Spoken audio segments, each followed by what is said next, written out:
Vous avez vu Nicolas Sarkozy qui a été rayé. Ça me fait rire.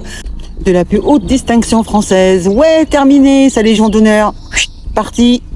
L'ancien président a été radié de la Légion d'honneur et de l'Ordre national du mérite. Pas beau ça, Cela fait suite après sa condamnation à 1 an de prison. Vous vous rappelez l'histoire des écoutes téléphoniques? On parle pas du dernier procès de Kadhafi, hein, on parle de l'ancien procès où il a pris 1 an ferme. Où en fait il a eu 3 mois de bracelet. Bracelet électronique. Au lieu d'en faire 6, il en a fait que 3. Bon.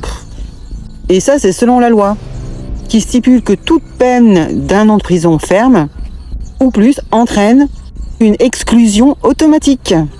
L'arrêté officiel a été donc publié au journal officiel, JO, et ça a été signé par le grand chancelier, je savais pas qu'il y avait un grand chancelier, François Lecointre, lui là. Il a signé également l'exclusion des 2 co-prévenus, à savoir Gilbert Azibert et Thierry Herzog, les 2 là, qui ont été condamnés pour la même affaire des écoutes téléphoniques. Donc Sarkozy devient ainsi le 2e chef d'État exclu de la Légion d'honneur. C'est beau, hein? Après le maréchal Pétain. Quel mérite! Pétain en 1945, hein, on lui avait enlevé sa Légion d'honneur. Dans cette affaire des écoutes, il avait tenté donc d'obtenir des informations confidentielles en 2014 via son avocat auprès d'un magistrat de la Cour de cassation. Et les 3 hommes ont été condamnés à la même peine, à 3 ans de prison dont 1 an ferme. Et malgré les critiques à droite et les réserves exprimées par Emmanuel Macron au mois d'avril, la décision est conforme à la loi. Et nul est au-dessus des lois, soi-disant. Cette exclusion a été signée, rendant ainsi la décision irrévocable. Moi, ça me fait plaisir, c'est jouissif. Et quand tu penses que son fils est invité encore et encore sur les plateaux télévisés, comme si de rien n'était, comme si c'était pas le fils de, finalement, quelqu'un qui a été condamné, j'arrive pas très bien à comprendre.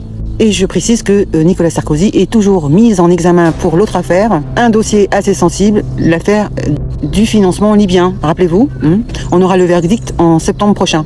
Oui, parce qu'il a eu des financements pour sa campagne présidentielle grâce à la Libye. Donc le jugement de cette affaire, le verdict final, on l'apprendra donc en septembre prochain. On va voir s'il va prendre 7 ans ferme, c'est ça qui a été requis, 7 ans de prison ferme.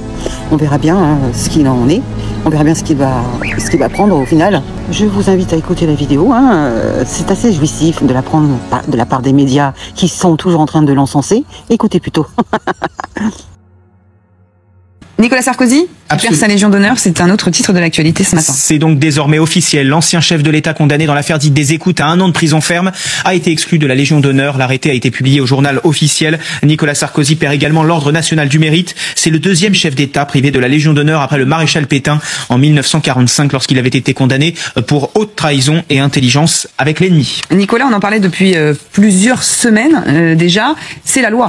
Trahison, intelligence avec l'ennemi, c'est pour ça qu'il avait été dégradé, mais c'est effectivement, le texte prévoit que toute personne condamnée à 1 an de prison se voit retirer l'ordre de la Légion d'honneur. Le président de la République, qui en est le grand maître, avait pourtant dit qu'il y était opposé, que c'était pas bon pour le statut de président, mais ce sont les textes. Voilà. Et Nicolas Sarkozy, qui pour l'instant n'a pas encore réagi donc à cette information privée destituée de sa Légion d'honneur. Dites-moi ce que vous en pensez, lâchez-moi un commentaire sans les émoticônes, pas trop quoi. Et partagez la vidéo, je vous dis à très bientôt. Salut les gueux et les gueuses. Moi je trouve ça jouissif, je persiste. Allez, ciao.